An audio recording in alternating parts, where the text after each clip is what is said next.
I'm going to talk about Conor McGregor's injury because I think there's a lot to dive into. Now, I won't talk. Well, I'm going to talk just to intro it, but to not talk about it about his case with the Nikita Hand, the grape, as they say on YouTube, right? The grape case in Ireland with Nikita Hand, which he was found guilty in the not the court of law, but the court of something else, where he had to pay money, but he doesn't go to prison for it, of doing essaying her, right? My belief, not that I know the full truth, from what I followed with the case, which I followed quite a bit of it, that is probably quite guilty of what was said. But God knows the full truth of the matter. I'm not here to I'm not talking about him to justify him as a person or to big him up.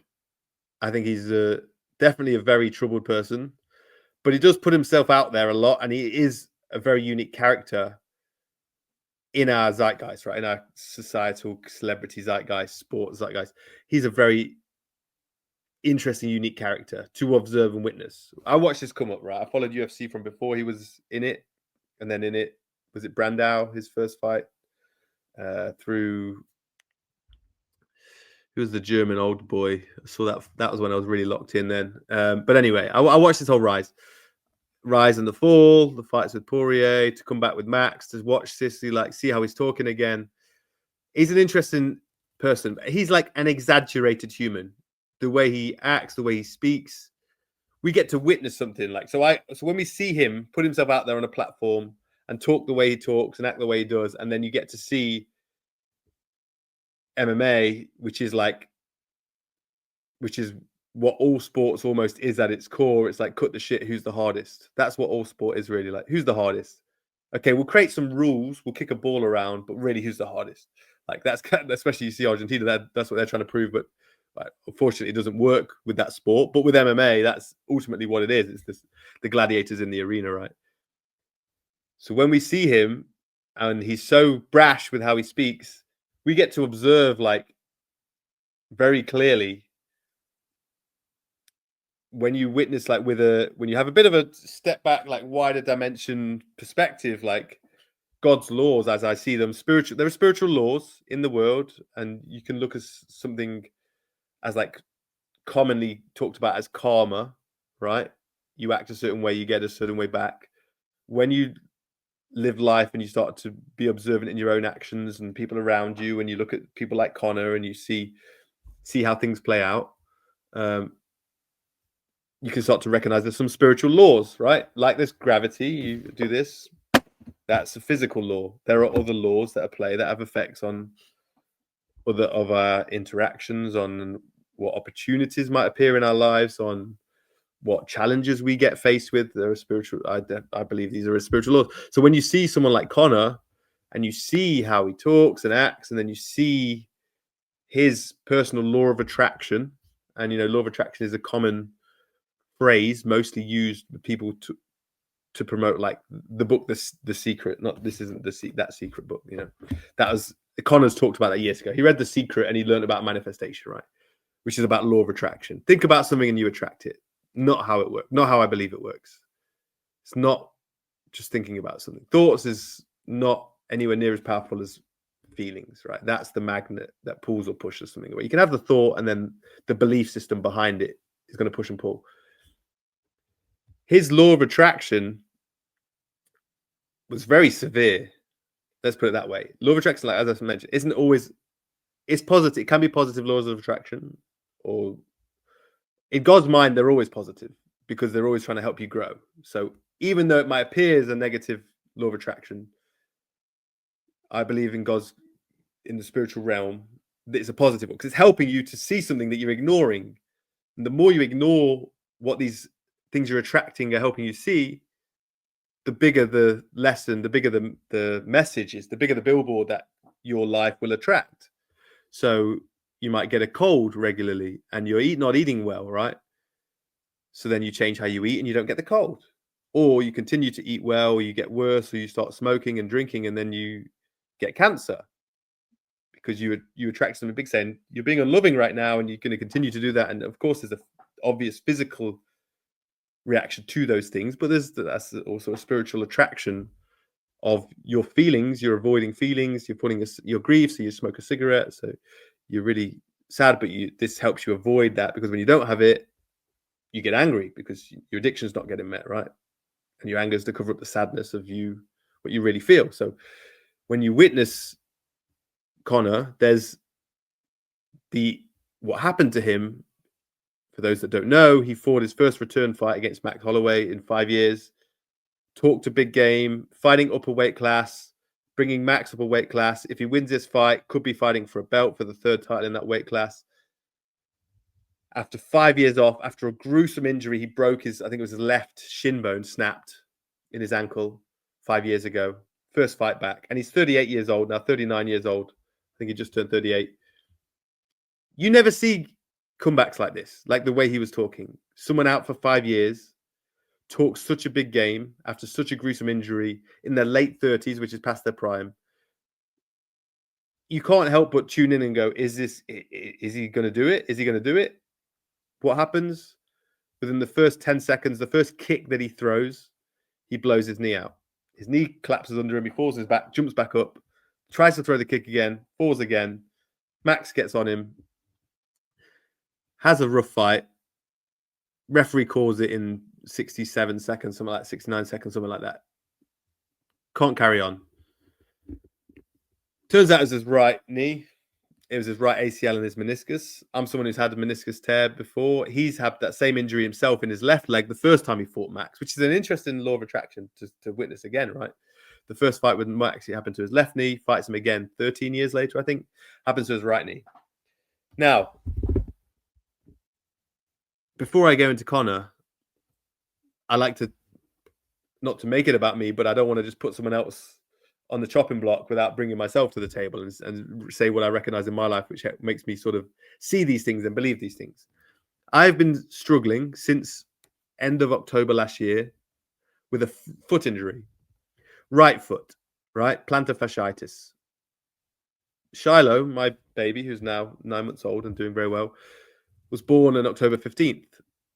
Since moving here, I was very addicted to running. I was running 6 days a week and avoiding some responsibility, not all my responsibility, got done what I needed to do, but avoiding some responsibility with running. It was the highlight of my day, my cream of the peak moment. But then the rest of my day, I'd be a little bit tired and I would just cut a few tasks that need to be done. You know, I live in a beautiful house with my partner. I need to be responsible for keeping the house clean, taking care of the land, lots of these things. Yeah, 6 days a week, not every day, maybe 5 days a week, some weeks, 6 days, some weeks. But I was doing some zone 2 and some intensive stuff, but I was out almost every day focused on running. Right injury comes, right foot injury. I go to my book. If anyone comes around the house, they've got any issues, this is the coffee table book we get out. We say, hey, you know, this will help you just look at, you know, you could use it as a food for thought if you want, but it's the emotional root of your injury, right? So if we find I had a spine injury, paid respect to that, it hurt my spine a bit, but it's better now. It's just a short tweak, but looking at the root of it, right? So right foot, here we go. You can read this. Yeah, with a toddler, didn't recover, right? Didn't have the time to recover.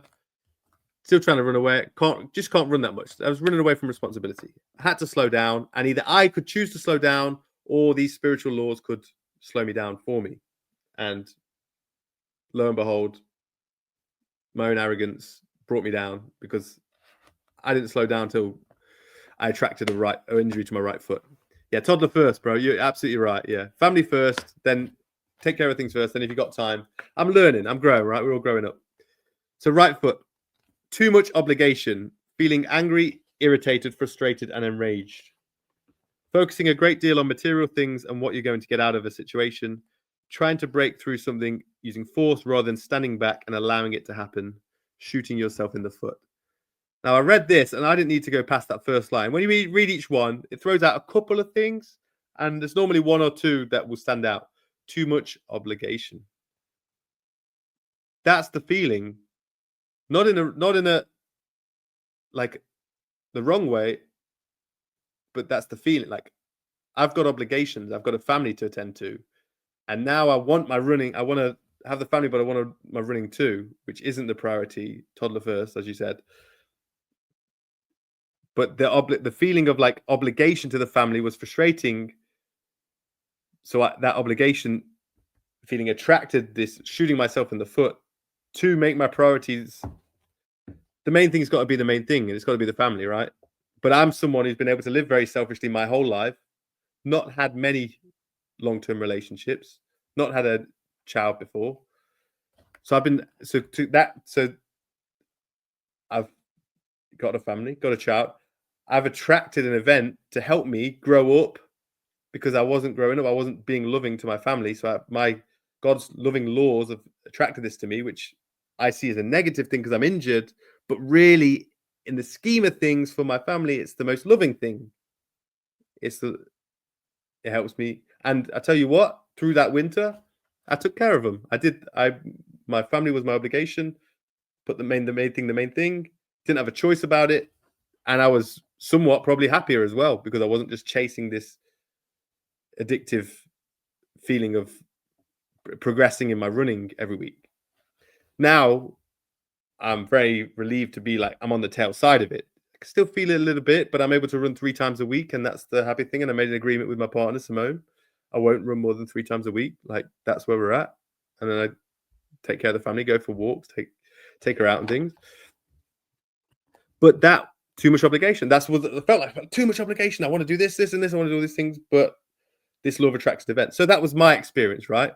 That's what I could go into every injury I've had at every time, and this back injury, and Simone's got a knee pain that lines up, and even down to this lip. I looked at what the lip was earlier. Can't remember exactly what it was. Did I save it? No, but we've got the knee, right? So we pulled up Conor McGregor. And so this is me. Did I save? Lips. There we go. A sense of insecurity and diminished confidence. Maybe something to that for me, you know? That can happen. Get to your late 30s. Still trying to do this YouTube thing. You know? Feelings are there. Okay, so on to Conor. Knees. There we go. Yeah. Knees. Right knee. Right knee. Issues with a significant male in your life. Father, brother, uncle, and so on. Difficulty moving forward in your career. Limited thinking. Fear of failure. Asking yourself, where am I inflexible in my life? So there's a few things to touch on there. One, just to start off with, issues with a significant male in his life. I've heard him talking, he's 99%, maybe 95% of MMA athletes, male MMA athletes, boxers, any martial artists that fight competitively, very likely have father issues with their father growing up. An aggressive father that they're trying to prove themselves to physically, that they are on a soul level, not consciously, but subconsciously trying to prove themselves to. So generally, any martial artist is going to have UFC fighter for sure, issues with a significant man. I've heard him talk about stories of him having massive bust-ups with his dad and his dad running into the house and him holding the door handle to not let his dad in, to give him beats or whatever it is. So definitely got that. Difficulty moving forward in your career. Man's 38, trying to relive his 20s, trying to win a belt again. Limited thinking, fear of failure. If you saw him from the past and you saw him this time, the way he walked out, everything, even though he talks the game, the feeling behind it isn't the same. The fear, there's greater fear there. And the thing is, he had to attract an event of extreme failure to show him what's really going on. The massive failure, right knee failed him. He kind of embarrassed himself on a huge scale in front of loads of people. Is an opportunity for him to grow, right? An opportunity to be humble. You need humility to recognize what's happening and grow. Or what many of us do is dig our heels in and fight it and say, no, I'm above that. So interesting as a man, if you've seen him talking a lot more about God lately. and people often say it's a grift when someone suddenly starts talking about God when they've had like essay cases against them, and then I don't think it's necessarily a grift. I think some people are able to recognize the unloving desires they have inside, right? You could call it, I think using the word sin is accurate. The sin inside, the unloving desires has towards women that aren't conducive to healthy living for him and for society in a whole. If you can recognize that inside, you can see, then and yet you somehow feel like you can't control them or deal with them yourself. You look to a higher power for assistance. And maybe in that searching, he's felt something, experienced something like a religious awakening or something, it appears, recognize, he talked about the coincidences that can't just be coincidences. And that's one of my favorite quotes from Einstein is, coincidence is God's way of remaining anonymous. So whether you feel like it's the universe, spirituality, God, whatever, when some point in your life, you start to recognize coincidences that feel like way too beyond the coincidence. There's some stitching behind the scene that's connecting us all together, whatever you see that as. But for him to be talking about God, and God's got a higher purpose for him, and God's, he's trying to trust God's lessons, but at the same time, I think he's overlooking what the lesson really is. I do believe in a God, and I don't believe God ever wants us to fight our brothers and sisters. And I say this as someone dealing with my own issue of wanting to watch this stuff, of being obsessed or addicted to watching UFC. More so in the past, I've let it drift more now. I just tune into who's winning, but I don't really watch the violent fights so much anymore. Still some, but not so much. I don't believe God wants us to fight our brothers and sisters in any way. And I don't believe when people pray to God to help them win their fights, that God ever helps anyone win a fight. God doesn't help us knock out our brothers and sisters. To quote John Kavanagh, Jesus loves knockouts. It was a joke that he made after Mark couldn't knock someone out and then thank Jesus for helping him knock someone out. It's like, no, I don't think Jesus loves knockouts. So I don't think God's helping him win a fight. Maybe helping him humble himself and let go of it in the past, move on from his career, move on from his job, whatever it said. Difficulty moving forward in your career, right knee injury. So that's kind of what I feel like is the higher truth. My take on his injury, why he's attracted to his injury. Of course, there's the physical injury, what we can identify, and you can go through physical rehab, but unless he deals with the root feeling that's driving it, he's just going to face more and more challenges, which is what we've seen him happen. When he fought Dustin Poirier, broke his leg, didn't learn the lesson, thought he could come back, more things happening. It's tough, but it's so confusing out there in the world. And this is what I call soul mechanics, right? Soul mechanics. And this is what I want to talk about more with truth in movement, mind, body, soul, mind, body, spirit, mind, body, soul, right? Soul mechanics trump biomechanics. So when you've got these undealt with feelings in your soul that you're acting on, causing ruckus in the world, you're going to attract pretty severe consequences to try to control you or let you learn the lessons from them until you learn. And so that's what I think is happening with him. He's attracted these severe events with this knee injury to humble him. And I saw afterwards, he talked about, God's intervened because if he won, he might have gone on another bender because he's apparently off drinking and alcohol and drugs and everything that he was on before. And that if he won, he might have ended back up on that. And so and maybe there is some truth to that, Max talks about God quite a bit too, but not as much as Conor. But that doesn't mean he's got any less of a longing and heartfelt relationship with God than Conor, just because someone talks less about it. But needed less of his law of attraction. We watch it in sport, right? Watch the players, what's the feelings that the players have in sports and in martial arts, and who's the most attached to the outcome, makes them more rigid, who's most fearful, makes them more rigid, makes them more susceptible to losing, who's the most relaxed, less attached, can let that point go. I lost that point in tennis, but I'm on to the next one, kind of thing. Feelings are the game behind the game in it. And so when you see someone with as intense feelings as Conor, getting these laws of attraction. You take note, I take note, and I observe. I looked in my book. Good book. If you want a recommendation, Secret Language of Your Body. Really good one. If you get any injuries, curious about what's going on, and then you can just reflect, chew on it, because sometimes you read it and you're like, have I really got that? And then you chew on it, you start to observe it in yourself. Yeah, I am angry about that thing or whatever. So would definitely recommend it.